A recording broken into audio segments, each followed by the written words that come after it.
എല്ലാവരും എന്നെ സ്നേഹിക്കുന്നു, എന്നിട്ടും നീ മാത്രം എന്നെ സ്നേഹിക്കുന്നില്ല. നിൻ്റെ സ്നേഹം ലഭിക്കാൻ ഞാൻ ഒരുപാട് ആഗ്രഹിക്കുന്നുണ്ട്. നിൻ്റെ മനസ്സിൻ്റെ ഉള്ളിൽ നിന്നുള്ള ഇഷ്ടവും സ്നേഹവും ലഭിക്കാനാണ് ഞാൻ ഏറെ ആഗ്രഹിക്കുന്നത്. പക്ഷേ മറ്റുള്ളവരുടെ മനസ്സ് കീഴടക്കാനും മറ്റുള്ളവർക്ക് എന്നെ മനസ്സിലാക്കാനും കഴിഞ്ഞു.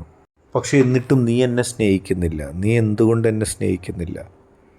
ഞാൻ നിന്നെ ആത്മാർത്ഥമായി സ്നേഹിക്കുകയും നിൻ്റെ ഹൃദയത്തിലെ ഓരോ വിഷമവും നിൻ്റെ ഹൃദയത്തിലെ ഓരോ മാറ്റവും മനസ്സിലാക്കാനും അത് നിനക്ക് സന്തോഷമുള്ള അവസ്ഥയിലേക്ക് മാറ്റാനും ശ്രമിക്കുമ്പോൾ നിൻ്റെ പുറകെ ഞാൻ എപ്പോഴും നടക്കുന്നു.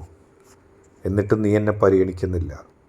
ഞാൻ എപ്പോഴും നിനക്ക് അന്യനായി മാറുന്നു. എന്നെ എന്തുകൊണ്ട് നിനക്ക് മനസ്സിലാകുന്നില്ല?